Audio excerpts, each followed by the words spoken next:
Hey everybody, we're going to talk about the importance of a good logo today. So imagine that you're on a road trip with your significant other and you're in a state that you've never been in before and you get hungry and you pull over and here's the restaurant that you see. Now this signage leaves a lot to be desired, doesn't it? I mean, I've seen worse, but subconsciously when we see a sign like this, all kinds of things go through our head. None of them are usually pretty or very good. So we're thinking bad signage equals possibly a dirty restaurant. I might get sick from this food. The service is probably not going to be good. And none of that may be true, but that's the importance of good signage. And the same is true for good logos. And I see so many small business owners that don't realize the importance of a good logo. I think that a logo is maybe the most underrated communication channel in all of small business.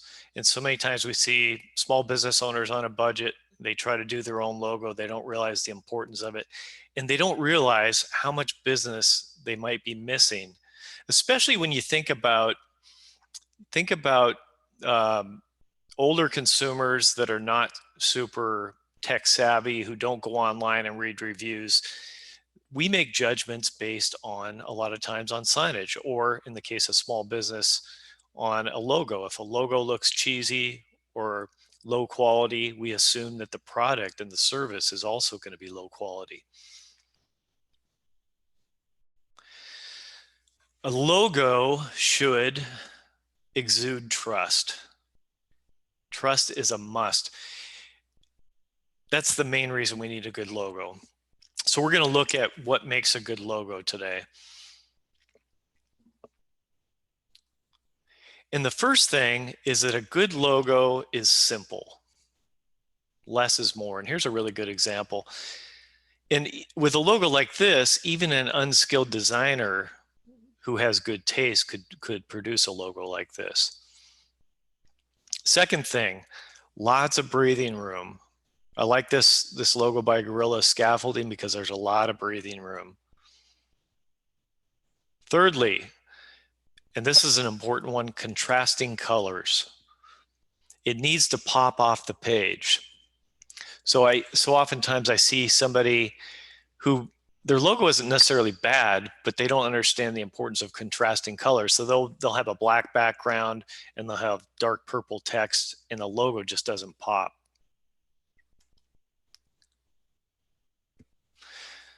The next thing we want to talk about is it needs to be easy to read from a distance.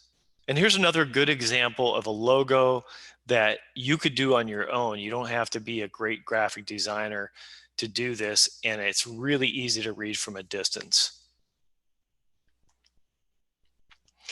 When we're building a logo, we want to avoid cheesy images. We want to typically avoid drawings, anything that could devaluate the logo. Here's a really nice example of a simple, clean logo from West Coast Speed Shop. Another important consideration is that a good logo will be compact. It doesn't take up a bunch of space. It's not, running from one side of the page to the other. A lot of times we've got to fit our logo into tight spaces, and by creating a logo that's compact from the get-go, you save yourself a lot of problems down the road. Now, you're going to hear me harp on the importance of hiring a professional to do your logo throughout this lecture. And here's a good reason why. As a person who's not a professional, you may be really good at running your business, but you're not necessarily talented at design or experience. Maybe you even do have a little talent, but you don't have the experience and the foresight to think about the fact that, let's say I have a food truck business, for example, and let's say that I buy a food truck that's dark blue or black. Is my logo going to work in that environment? And so when I build a logo, I like to build it such that it's going to work on a white background or a dark background. And here's a good example. By putting the white ring around the McQuarrie Creative logo, it pops off the page if it's on a black background, and the white ring around it just disappears in a white background. So it works in both environments, and that's really important. Now, when you're building, if you know how to use Photoshop or other graphic design software, if you save your logo as a PNG, you don't get that ugly white box around it that I'll show you here in a second. So save your logos as a PNG file. Here's an example of somebody who did not save their logo as a PNG file. And you can see you get this ugly white box if you look on the left side of the screen there. When you have a black background, you get that ugly white box. It looks unprofessional, and I know I'm being nitpicky, but again, people oftentimes decide whether they like your company or whether they're going to trust your company based on how professional the logo is if they don't know anything else about you. And a lot of older consumers don't read online reviews, and we make decisions based on logos, sometimes subconsciously. And here's why you don't use dark text on a dark background. It just doesn't pop off the page. So Willie's Widget Company is in purple, and it just doesn't pop off a black background. So avoid dark colors in your logos. Make sure that when you build, if you do try to build your own logo, build it where you look at it on a black background and on a white background, and make sure it works for both. Now here's another tip for you. Avoid multiple font styles. I like to stick to one font, maybe two at the most. And here's another example of a logo that works really well on regardless of whether it's on a white background or a black background. Another thing to consider is making sure that you've got a fat, easy to read font. And I really like the Patagonia logo because I can see it from a distance. If I see somebody wearing a Patagonia jacket, they could be 30 yards away from me and I can still tell it's a Patagonia. So that's a good logo. Now, another consideration is whenever possible, try to make sure that your logo conveys your brand. But we have to be careful with that. Now, in this case, Chili's does a nice job of conveying their brand because they just happen to need an apostrophe. And obviously, the designer knew what they were doing here. The pepper fits perfectly as an apostrophe. So it really conveys their brand. But the problem you get into if you try too hard to convey your brand, if you force it, you have the danger of losing the simplicity in the breathing room.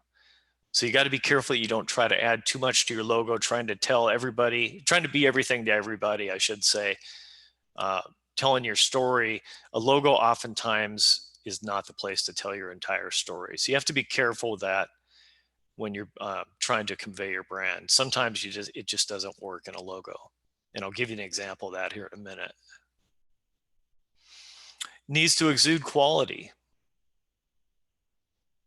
And I think this is a good example of a logo that exudes quality. If you had never heard of Chili's, and you saw this signage on the side of the road, you'd probably pull in there and the trust factor would be good. All right, so what makes for a bad logo? Well, pretty much doing everything opposite of what we just talked about. Here's a case study for you. So I had a friend, we'll just call him Mr. DIY. Okay, he's a do-it-yourselfer. He asked me to build him a logo for his surveying company. Now, his brand, he's an outdoorsy guy. He likes to hike.